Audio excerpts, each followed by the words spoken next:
বলেন আলিফ লাম মিম যালিকাল কিতাব, এটা এমন এক কিতাব লা রাইবা ফি, এই কালামের মধ্যে কোনো সন্দেহ নাই, এই কিতাবের মধ্যে কোনো সন্দেহ নাই। হুদাল লিল মুত্তাকিন, এটা মুত্তাকিনদের জন্য হেদায়েত স্বরূপ, পথ প্রদর্শক।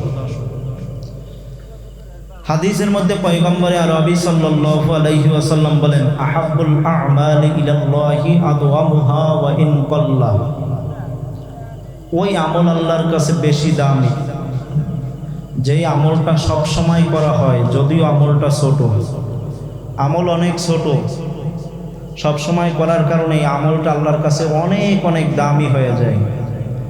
আমল অনেক বড়, কিন্তু একদিন করছেন 10 দিন করেন নাই, এই আমলের কোনো দাম নাই, তবে সওয়াব তো পাবেন। কিন্তু দামি আমল হইতে হইলে সব সময় আমলটা করতে হবে, হোক আমল ছোট।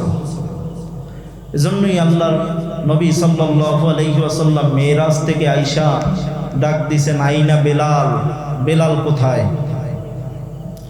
বেলাল রাদিয়াল্লাহু তাআলা আনহু বললেন লাব্বাইক ওয়া সাআদাইক ইয়া রাসূলুল্লাহ, আমি হাজির আছি, আপনি কি বলবেন বলেন। আল্লাহর নবী বললেন বেলাল, বক্সের এত সাউন্ড বাড়ান কেন? আপনি মাইকেরটা বাড়াই, মাইকেরটা বাড়াই দেন, বক্স যেভাবে আছে ওইভাবে থাকবে, আপনি মাইকের সাউন্ড বাড়াবেন। আল্লাহর নবী বললেন বেলাল, তুমি এমন কি আমল করো যেই আমলের কারণে তুমি হাঁটতেছো জমিনে, তোমার হাঁটার আওয়াজ আল্লাহ জান্নাত পর্যন্ত পৌঁছাইয়া দিতেছে। আপনার বক্স এবং মাইক কি এক মেশিনে চলে? দুইটা মেশিন না? তাহলে বক্সেরটা বাড়ান কেন, মাইকেরটা বাড়াবেন না? সেটাই। আল্লাহ, কথা কি স্পষ্ট বোঝা যায় না? আপনারা কি মাঠের মধ্যে বোঝেন কথা? বোঝেন? আচ্ছা আচ্ছা। আল্লাহ, তো কি বললাম? আল্লাহ নবী বললেন তুমি এমন কি আমল করো যেই আমলের কারণে তুমি হাঁটতেছো জমিনে, তোমার হাঁটার আওয়াজ আল্লাহ জান্নাত পর্যন্ত পৌঁছায় দেয়। বেলাল রাদিয়াল্লাহু তাআলা আনহু বললেন ইয়া রাসূলুল্লাহ, ইয়া হাবিবাল্লাহ, আপনার সাহাবায়ে কিরাম যেই আমল করে আমি বেলাল ওই একই আমল করি, তবে আমি একটু বাড়ায়া করি, বাড়তি আমল করি। কি আমল? যখনই উযু করি, উযু সাথে সাথে তাহিয়াতুল উযু 2 রাকাত নামাজ পড়ি, এটা বাদ দেই না, সব সময় করি, অনবরত করি, এটা কখনো বাদ দেই না। আল্লাহ নবী বললেন বেলাল, আমলটা অনেক ছোট, কিন্তু সব সময় করার কারণে আল্লাহ পাক রব্বুল আলামিন তোমার মর্তবা এত পরিমাণ বাড়ায়া দিছে, তুমি হাঁটতেছো জমিনে, তোমার হাঁটার আওয়াজ আল্লাহ জান্নাত পর্যন্ত পৌঁছায় দিতেছে। ছোট্ট আমল, কিন্তু সব সময় করার কারণে আল্লাহ মর্তবা দেখেন কত বাড়ায়া দিছে, ঠিক না? এজন্য আল্লাহ পাক রব্বুল আলামিন দুনিয়াতে মানুষ বানাইছে জাহান্নামে দেওয়ার জন্য বানায় নাই। সব মানুষগুলোকে আল্লাহ পাক জান্নাতে দেওয়ার জন্য বানাইছেন, কারণ এই মানুষগুলা বান্দাগুলা আল্লাহর বড় মহাব্বতের বান্দা, অনেক মহাব্বত করে এই মানুষগুলোরে বানাইছে, জাহান্নামে দেওয়ার জন্য বানায় নাই। সাধারণ একটু দেখেন, যারা মুরগি পালে, মা বোনরা হাঁস মুরগি পালে, পালতে পালতে ওইটার প্রতি কিন্তু মায়া মহব্বত হয়ে যায়, জবাই করতে গেলেও কিন্তু মায়া লাগে। আপনার ঘরের বিড়াল পালতেছেন, পালতে পালতে একটা ভালোবাসা তৈরি হয়ে যায়। বিড়াল অসুস্থ, আপনার মনটাও ভালো লাগে না, কারণ আপনি ওটাকে মহব্বত করছেন, পালছেন, ঠিক না? ঠিক তেমনি আল্লাহ পাক রব্বুল আলামিন এই বান্দাগুলারে বানাইছে বড় হাউস কইরা, বড় মজা কইরা, বড় মায়া কইরা, এটাগুলো জাহান্নামে দেওয়ার জন্য বানায় নাই।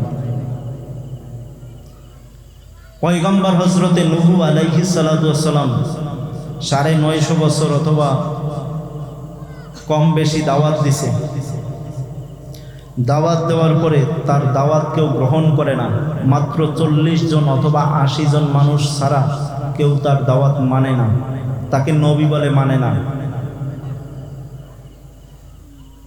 এক পর্যায়ে দিনের বেলা দাওয়াত দিতে যাইতেন, মানুষে তাকে মাইরা 1 গ্রাম থেকে আরেক গ্রামে পাঠিয়ে দিত। দিনে কানতেন, দিনে কানতেন মানুষের মায়ের খেয়া। আপনি বক্সটা এত বাড়ান কেন ভাই?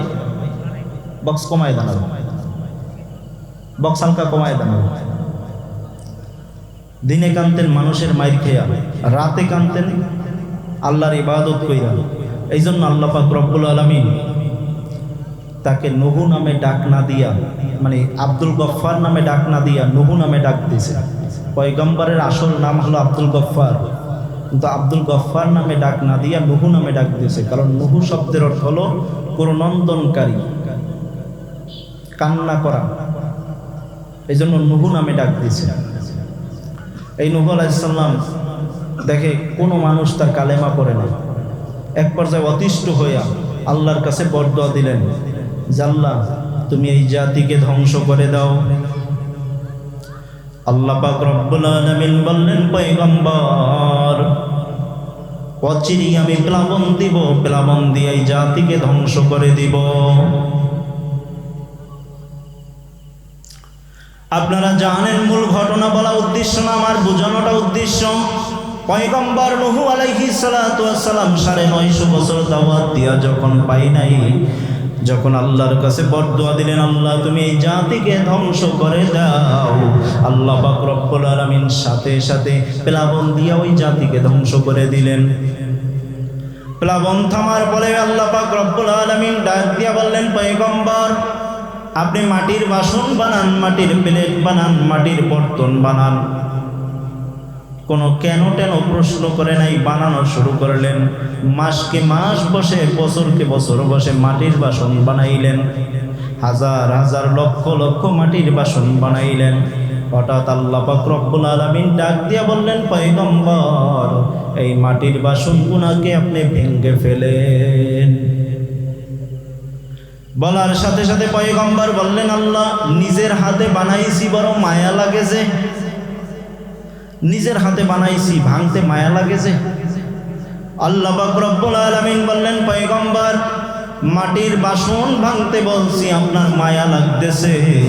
আমি জিজ্ঞাসা করতে চাই, এই মাটির বাসনগুলোকে আপনি কোনো রুহু দিতে পারছেননি? বলে না পারি নাই। হাত দিতে পারছেননি? বলে না পারি নাই। কথা বলতে পারেনি? বলে না পারে না।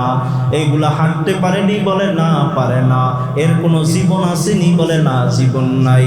শুধু জড় পদার্থ ভাঙতে বলছি, নিজের হাতে বানাইছেন, এই জন্য ভাঙতে আপনার মায়া লাগতেছে।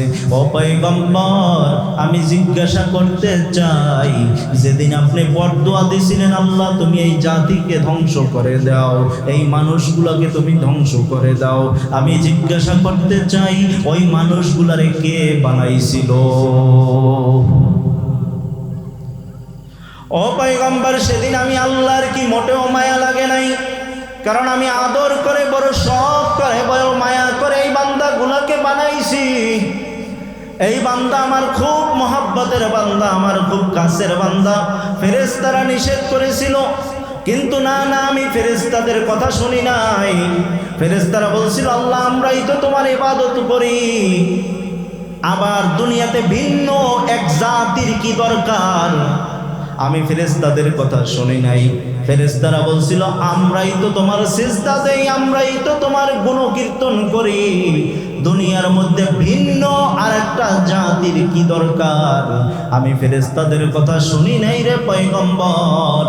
আমি নিজের হাতে মানুষ বানাইছি, টোটাল বডিটাকে ফেরেশতাদের মাধ্যমে বানাইয়া শুধু ফেরেশতাদেরকে বলছি, ফেরেশতারা তোরা টোটাল বডিটার মধ্যে বানাবি, হাত দিবি, কোনো অসুবিধা নাই, কিন্তু বান্দার চেহারার মধ্যে তোরা হাত দিবি না। এই বান্দার চেহারা আমি আল্লাহর কুদরতি হাত দ্বারা বানাইব। কেন জানোনি? বান্দাই কপালটা দিয়ে আমি আল্লাহকে সিজদা দিবে, বান্দাই জবান দিয়ে আমি আল্লাহর নাম উচ্চারণ করবে, বান্দাই চক্ষু দিয়ে আমি আল্লাহর কালাম দেখে দেখে পড়বে। ও বান্দা, বান্দাই কপাল দিয়ে আমি আল্লাহকে সিজদা দিবে। তোরা সব বানাবি। ফেরেশতাদেরকে নিষেধ করে দিয়েছি, বান্দার এই সুন্দর চেহারার মধ্যে তোরা কোনো হাত দিবি না। বান্দার চেহারাটা আমি নিজের কুদরতি হাতে বানাবো। বানাই আল্লাহ পাক রব্বুল আলামিন আবার ঘোষণা করে দিলেন, লাকাদ খলাকনাল ইনসানা ফি আহসানি তাকওয়িম। আমি বান্দাকে সর্বশ্রেষ্ঠ সুন্দর অবকাঠামো দিয়ে আমি বান্দাকে তৈরি করেছি। অন্য আয়াতে আল্লাহ পাক রব্বুল আলামিন আবার এই বান্দাকে শ্রেষ্ঠত্ব ঘোষণা করেছেন, ওয়ালাকাদ কাররামনা বানি আদম, এই বান্দাকে শ্রেষ্ঠ জাতি হিসাবে ঘোষণা করেছেন। ও বান্দা, তোকে আমি শ্রেষ্ঠ জাতি হিসাবে ঘোষণা করেছি। তোর চেহারা সুন্দর, তোর গঠন সুন্দর, তোর সব কিছু সুন্দর, আমি আল্লাহ ঘোষণা করেছি। ও ফেরেশতারা, এই ঘোষণাটা আমি আল্লাহ নিজে করেছি। ও পয়গম্বর, তোমার কাছে জিজ্ঞাসা করতে চাই, সেদিন আমার এত সুন্দর মোহাব্বতের বান্দাগুলাকে আমি তোমার কথা মতো প্লাবন দিয়া চুবাইয়া চুবাইয়া মেরেছিলাম, আমি আল্লাহর কি মোটেও মায়া লাগে নাই? তাহলে আল্লাহ চায় না কোনো বান্দা জাহান্নামে যাক, আল্লাহ চায় সব বান্দাগুলা জান্নাতে যাক। কিন্তু কার কোন দিন জান্নাতে যাইবেন, জান্নাতের কাজ কইরা যাওয়া লাগবে না? এমনি এমনি যাইতে পারবেন? জান্নাতের কাজ করে যাওয়া লাগবে না? কোন দিন মারা যান, হায়াতের কোনো গ্যারান্টি আছে? আছে? বলেন তো, কোন দিন মারা যাবেন কেউ বলতে পারেন? আমি সিরাজি আজকের এখানে বয়ান করতেছি, স্টেজ থেকে নামতে পারবো এইরকম কোনো গ্যারান্টি আমার কাছে আছে? কোনো গ্যারান্টি নাই। আপনারা বয়ান শুনতেছেন, আপনারা মানে শেষ পর্যন্ত বয়ান শুনতে পারবেন, কোনো গ্যারান্টি আছে? দেখেন নাই, এই যে ঈদের যুগে কয়েকদিন আগেরই তো ঘটনা, ঈদের সময় যে লঞ্চ অ্যাক্সিডেন্ট করলো সদরঘাটে, এটা কি দেখার মতো? যেই মা বাবার সন্তানরা লঞ্চে অ্যাক্সিডেন্ট হইল, তাদের মনেও তো আশা ছিল বাড়িতে যাব, ঈদ করব। হয়তো তার পিছনে ব্যাগ ছিল, ব্যাগের মধ্যে নতুন পোশাকও ছিল, সম্ভবত ভাই বোনদের জন্য কিনেছে, মা বাবার জন্য কিনেছে। পোশাক নিয়ে কি বাড়িতে আসতে পারছে? ওইগুলা কি দেখার মতো? আমাকে দেখাইছে, দেখেন না আপনারা ফেসবুকে, দেখেন নাই?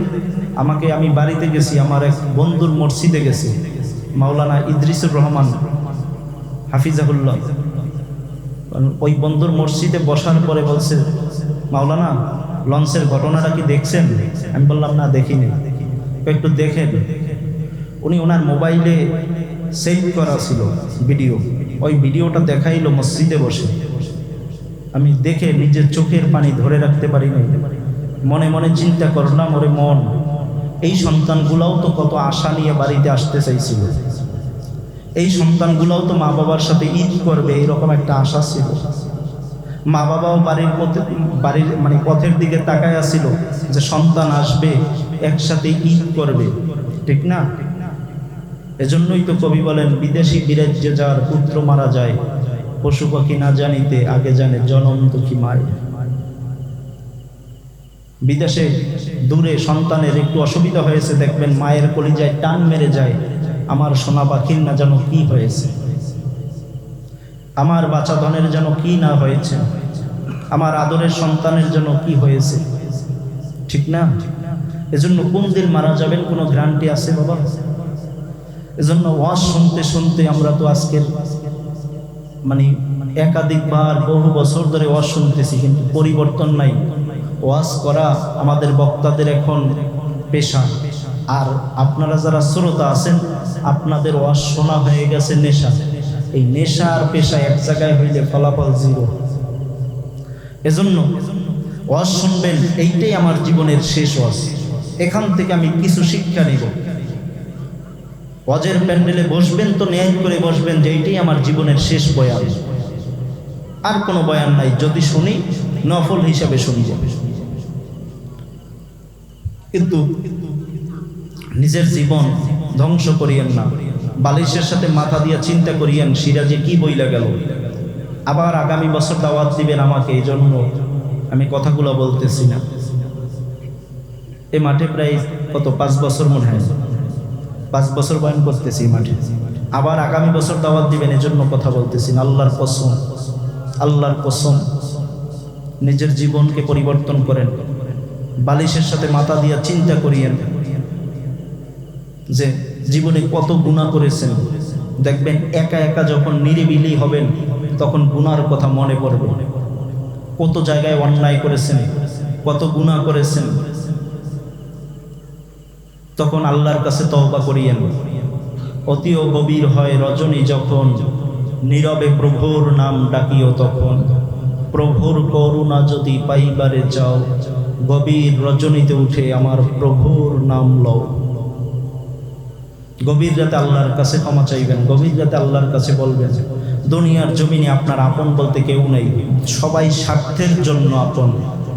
স্বার্থে ব্যাঘাত ঘটলে, স্বার্থে আঘাত লাগলে আপনার আপন মাও আপনার আপন না, আপনার আপন বাবাও আপনার আপন না, আদরের ভাইটাও আপনার আপন না। স্বার্থে যদি আঘাত লাগে, স্বার্থ ছাড়া দুনিয়ায় কেউ না। এজন্য স্বার্থ ছাড়া একমাত্র আপন আমার মাওলা। কথা বলেন ঠিক কিনা? যুবক তোমাদের কেউ বলছি, স্বার্থ ছাড়া কেউ আপন না। কয়দিন বাঁচবা? তোমার মতো যুবকই তো প্রতিদিন পত্রিকার খবর মারা যাইতেছে। এখন মুরব্বীদের চাইতে যুবকের খবর, মৃত্যুর খবর সবচেয়ে বেশি। এই যে বাস পড়লো নদীর মধ্যে, কত মানুষ না জানি, আগামীকালকের খবরই দেখা যাবে যে কত মানুষ চলে গেছে। প্রতিদিন দুর্ঘটনা। এই হাজারো লাশের ভিড়ে কোন দিন যেন আপনার আমার লাশটা খবর হয়ে যায় অমুকে আর দুনিয়াতে নাই। এজন্য যাওয়ার আগে নিজের জীবনকে বুঝায় এরপরে মাওলার কবরে যাইও। যে কথা বলতেছিলাম, আল্লাহ পাক রব্বুল আলামিন বানাইছে আমাদেরকে জাহান্নামে দেওয়ার জন্য না, জান্নাতে দেওয়ার জন্য। কিন্তু কাজ তো করতে হবে। কথা বলেন ঠিক কিনা? আমাদেরকে বানাইছে জান্নাতে দেওয়ার জন্য, কিন্তু জান্নাতের কাজ করতে হবে।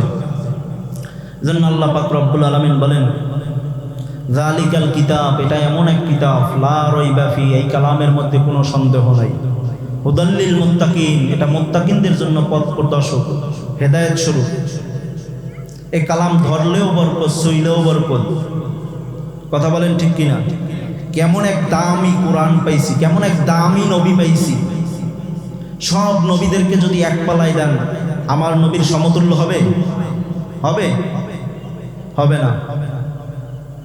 এজন্য কেমন এক দামি কালাম পাইছি, কিতাব পাইছি। দেখেন হযরতে আলী রাদিয়াল্লাহু তাআলা আনহু ঘরের বারান্দায় বসে কোরআনে কারীম তেলাওয়াত করতেছিলেন। জবরের জায়গায় জের দিয়ে তেলাওয়াত করলেন। বাড়ির সামনে দিয়া কাফের বেদুইন বেটা হেঁটে যাচ্ছিল। বেদায়া ওয়ান নেহায়া ইবনে কাসির রাহমাতুল্লাহি আলাইহি লিখেন, বাড়ির সামনে দিয়ে বেদুইন হেঁটে যাচ্ছিল। বেদুইন আরবি ভাষাভাষী মানুষ, আরবি ভাষা বুঝে। বেদুইন ডাক দিয়া বলল, আলী রে, এখানে জবর হবে, জের হবে না। জোরে বলি সুবহানাল্লাহ। কি হবে? জবর হবে, জের হবে না। আলীও দেখলেন জবর দিয়া তেলাওয়াত করলে অর্থ ঠিক থাকে, জের দিয়া তেলাওয়াত করলে অর্থের পরিবর্তন হয়ে যায়। বেদায়া ওয়ান নেহায়া আল্লামা ইবনে কাসির রাহমাতুল্লাহি আলাইহি লিখেন, হযরতে আলী রাদিয়াল্লাহু তাআলা আনহু জবর দিয়া তেলাওয়াত করলেন। কিছুদিন পরে ওই বেদুইন বেটা অসুস্থ হয়ে গেল, মুমূর্ষু হয়ে গেল। তার ছোট্ট একটা মেয়ে ছিল, মেয়েটাকে দিয়া চিঠি লিখলো, আলী, আমি তোমার উস্তাদ অমুক বলছি, আমি এখন অসুস্থ, মুমূর্ষু অবস্থায় বিছানায় পড়ে আছি। আমার অনেক কিছু খাইবার মনে চায় আলী, আমার মেয়েটার কাছে যদি কিছু টাকা পাঠিয়ে দাও, আমি খেয়ে নেব। আলী চিঠিটা পেয়ে মেজাজটা গরম হয়ে গেল। কাফের বেটা, বেদুইন বেটা কিভাবে আমার উস্তাদ হয়? হযরতে আলী রাদিয়াল্লাহু তাআলা আনহু একটা দৌড় দিয়া চলে গেলেন বিশ্ব নবীর দরবারে। গিয়া বললেন, ইয়া রাসূলুল্লাহ, ইয়া হাবিবাল্লাহ, এই কাফের বেদুইন বেটা কিভাবে আমার উস্তাদ হয় আমি বুঝি না। আল্লাহর নবী বললেন, আলী কি হয়েছে? হযরতে আলী রাদিয়াল্লাহু তাআলা আনহু বললেন, ইয়া রাসূলুল্লাহ, ইয়া হাবিবাল্লাহ, কিছুদিন আগে এই কাফের বেদুইন বেটা আমার বাড়ির সামনে দিয়ে যাইতেছিল। আমি কোরআনে কারীম তেলাওয়াত করতেছিলাম, জবরের জায়গায় জের দিয়া তেলাওয়াত করেছি। এই কাফের বেটা আমার ভুলটা ধরায়া দিয়েছে। আজকের চিঠি লিখেছে, আলী, আমি তোমার উস্তাদ অমুক বলছি। ইয়া রাসূলুল্লাহ, আপনি বিচার করেন, এই কাফের বেদুইন বেটা আমার কিভাবে উস্তাদ হয় আমি বুঝি না। আল্লাহর নবী বললেন, আলী, তোমাকে আমি বুঝাইতেছি। আল্লাহর নবী হাতের মধ্যে একটা তীর নিলেন, নিয়ে বললেন, আলী, তোমার কি ওই দিনের শক্তির কথা মনে আছে? কোন দিনের শক্তি? বলে খাইবারের যুদ্ধের সময় আলী তোমার তলোয়ার ভেঙে গিয়েছিল, পরে তুমি কামুস দুর্গের কিল্লা ডান হাত নয় বাম হাত দিয়া জাগায়া যুদ্ধ করেছিলা। বলে হ্যাঁ মনে আছে। যুদ্ধ শেষে ময়দান ঝাড়ু দেওয়ার জন্য ঝাড়ুদাররা গিয়েছিল, গিয়ে ওই লোহার কপাটটা দরওয়াজাটা জাগানোর চেষ্টা করেছে। একজনে চেষ্টা করেছে পারে নাই, দুইজনে চেষ্টা করেছে পারে নাই, তিনজনে চেষ্টা করেছে পারে নাই, অবশেষে 70 জন মিলে ওই লোহার দরওয়াজাটা তারপরে ওখান থেকে সরাইছিল। সুবহানাল্লাহ বলবেন না? ওইটা 70 জনে মিলে সরাইছে। সেটা হযরতে আলী একা জায়গায় যুদ্ধ করেছে, তাও এক হাত দিয়া। কোন হাত? বাম হাত দিয়া। বলে ইয়া রাসূলুল্লাহ, ইয়া হাবিবাল্লাহ, মনে আছে? বলে ওই দিনের শক্তি যদি আল্লাহ তোমাকে আবার দান করে, বলে তাহলে কি হবে? কয় সমস্ত শক্তি দিয়ে আলী তুমি হাতের মধ্যে একটা তীর নিবা, তীর নিয়ে সমস্ত শক্তি দিয়ে সামনের দিকে মারবা যত দূর যাবে। সমস্ত শক্তি দিয়ে আলী তীরটাকে বাম দিকে পিছনে মারবা যত দূর যাবে। সমস্ত শক্তি দিয়ে আলী তীরটাকে ডান দিকে মারবা যত দূর যাবে। সমস্ত শক্তি দিয়ে আলী তীরটাকে ডান দিকে মারবা যত দূর যাবে। সমস্ত শক্তি দিয়ে আলী তীরটাকে উপরের দিকে মারবা যত দূর যাবে। বিশাল এক গোডাউন তৈরি হয়ে গেল। এই গোডাউন যদি খাঁটি পিওর স্বর্ণ দিয়া ভরে দাও আলী, আর এই স্বর্ণের মালিক যদি ওই কাফের বেদুইন বেটাকে বানায়া দাও, এরপরও আমি নবী মুহাম্মদুর রাসূলুল্লাহ ঘোষণা করতেছি তোমার ওই একটা জবরের হক আদায় হবে না। কোরআন যে শিখাইবে তারও দাম অনেক। এজন্যই তো নবীজি হাদিসের মধ্যে বলেন দুনিয়ার মধ্যে সর্বশ্রেষ্ঠ জাতি হলো যে কোরআনুল কারীম শিখে এবং শিখায়। এই দুই শ্রেণীর মানুষ হলো সর্বশ্রেষ্ঠ মানুষ। নবীজি এমনি এমনি আসে নাই। এমনি নবী যদি শুধু মসজিদের মধ্যে বৈশা বলতো আল্লাহ ইসলামটা কায়েম কইরা দাও, আল্লাহ দিতে না? এত কষ্ট করার দরকার ছিল? উহুদের ময়দানে যাওয়ার দরকার ছিল? বদরের ময়দানে যাওয়ার দরকার ছিল? নবীজির হেলমেট মাথার মধ্যে ভেঙ্গে ঢুকে গিয়েছিল, এই কষ্টের দরকার ছিল? খন্দকের ময়দানে পরীক্ষা খনন দরকার ছিল? দরকার ছিল না। এরপরও এত কষ্ট কেন করলেন? উম্মতকে শিক্ষা দেওয়ার জন্য। কথা বলেন ঠিক কিনা? শুধু তাই নয়, নবীর সাহাবা ইকরাম কত কষ্ট করেছেন। এজন্য দেখেন ইসলামের জন্য কত কষ্ট সাহাবীরা করছে। আপনি আমি তো কিছুই করলাম না, করছি? যদি কিয়ামতের ময়দানে জিজ্ঞাসা সিরাজি আমার ইসলাম কায়েমের জন্য কতটুকু চেষ্টা করেছো, হিসাব দাও, সামনে যাও। হিসাব দেওয়ার মতো কোনো শক্তি আছে? কোনো শক্তি আছে? আর যেহেতু আল্লাহ ওয়াদা করছে জান্নাত মুমিনদেরকে দিবে, তাহলে আল্লাহর ওয়াদা কি মিথ্যা? সত্য। কিন্তু জান্নাত পাইতে হলে কিছু কাজও করতে হবে, ঠিক না? যেই জিনিস ফরজ ওই জিনিসের মাসালা জানাও ফরজ।